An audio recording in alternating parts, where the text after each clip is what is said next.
In terms of my experience with both the Xbox 360 and the PS3 in 2023, this is my opinion on which console is the best to buy now and for the future. So in terms of accessibility of both consoles, I found the PlayStation 3 to be less accessible than the Xbox 360 because these consoles in itself are very hard to find, especially the original consoles, while the slimmer models are a bit easier to find but a lot more expensive. While the Xbox 360, I've got like 3 Xbox 360s and they've all been very easy to find. As you can see with the Xbox 360 controller, there is a little bit of rust there. And that's pretty common with the Xbox 360s, as well as the red ring of death. That is something that will occur with a lot of Xbox 360. Really good wireless controller, and it's very lightweight and it feels very good on your hands. So hands down, PlayStation 3 wins for its controller. The PlayStation 3 definitely has better hardware inside of the console, while the Xbox 360 focused more on its connectivity and online multiplayer modes. So, for example, the Xbox 360 online store is still up and running, and a lot of the games still have its online multiplayer modes still enabled. While the PlayStation 3 does not have its online store still open, and there's no backwards compatibilities with its latest consoles, and some of the games do still have that online multiplayer modes though. But that's something to keep in mind. So if you're wanting to still buy games, then the Xbox 360 is probably something that you want to consider because of that. But if you're just after physical games, then it doesn't really matter at the end of the day. But if you're looking for games with online multiplayer, maybe the Xbox 360 will be the better option to go for because of that. But if you're playing games that are cross-compatible with both consoles, such as like Black Ops 2 or Battlefield 1, for example, then I'd probably go for either one because, you know, they're both going to have those online multiplayer modes still active. In terms of its exclusives, as we know, PlayStation 3 has a really great exclusives. We've got God of War, we have Gran Turismo, we've got the Uncharted series and The Last of Us, for example. That's not everything. On the Xbox 360 side of things, we've got obviously Halo, we've got Gears of War, we've got Forza. It's up to you at the end of the day which exclusives really go for you. For me, I wasn't that much of a Halo guy. Even though it was such a great, successful franchise, it just wasn't for me. I didn't really connect with those games, unfortunately. So I'd be leaning more towards the PlayStation 3 for those really good exclusives that I like, such as the God of War, Ratchet & Clank, The Last of Us. There are still a lot of really great cross-compatible games that I can still play on the Xbox 360 that I can't get on the PlayStation 3. So there's definitely still games that I love with the PlayStation 3 more than the Xbox 360, so that's something that I would keep in consideration of. But for you as the user, you're gonna have your own list. Maybe you are a massive Halo guy.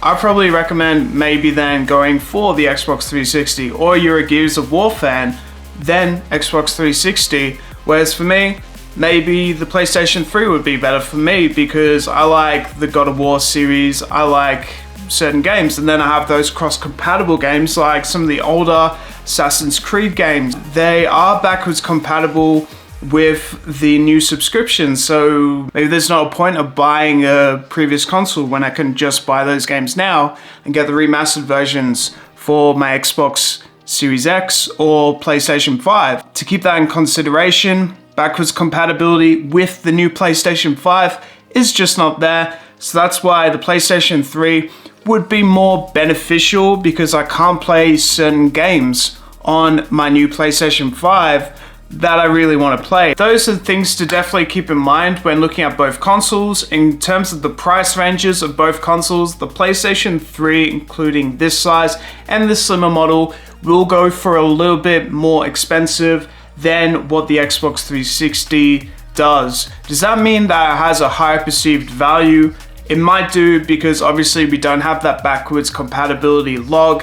as much with the PlayStation than we do with the Xbox 360, but you can play original Xbox games on this Xbox 360 if you have this hard drive connected to it. So it's definitely still worthwhile because the Xbox Series X backwards compatibility isn't all there yet with its backlog.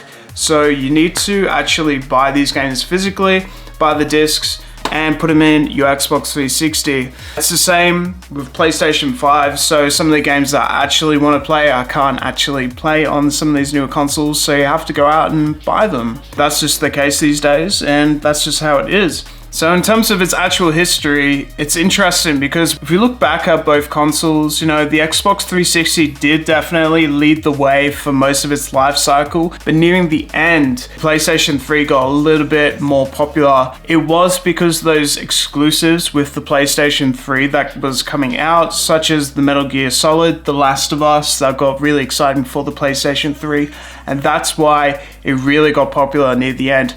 While the Xbox 360 definitely still focused on that connectivity and online multiplayer modes that don't really exist that much anymore, unfortunately. But it's just interesting knowing the past, and definitely the Xbox 360 doesn't have as much perceived value because its exclusives aren't as needed in terms of this backlog, when you have a PlayStation 3 that has all these exclusives that aren't fully backwards compatible with all of the games. So definitely the perceived value of getting a PlayStation 3 is definitely there. But at the end of the day, both consoles are going to have a lot of value to whoever is the player at the end of the day because of perceived nostalgia too. Each console has their own memories inbuilt into each and every one of us. So the Xbox 360 has a lot of nostalgia because I actually owned this console myself 10 years ago because it was more affordable. It was just easier to access to. I like the game selection. And I didn't even think about having a PlayStation 3 back then. It was just more about getting the Xbox 360. But now that I have a PlayStation 3 10 years later, it's changed my mind because we have this amazing catalog of all these amazing exclusive games. And the PlayStation 3 has this amazing controller. And it's a very cool console. And it still has this Blu-ray player inbuilt and amazing hardware that we don't get with the Xbox 360. So at the end of the day, like, I'm really weighing up my options, and I hope this video helps anyone else out there that is looking to buy either console, and hopefully this video helps you out with actually your buying options. So thanks so much for watching this video. Have a beautiful day. See you guys next time.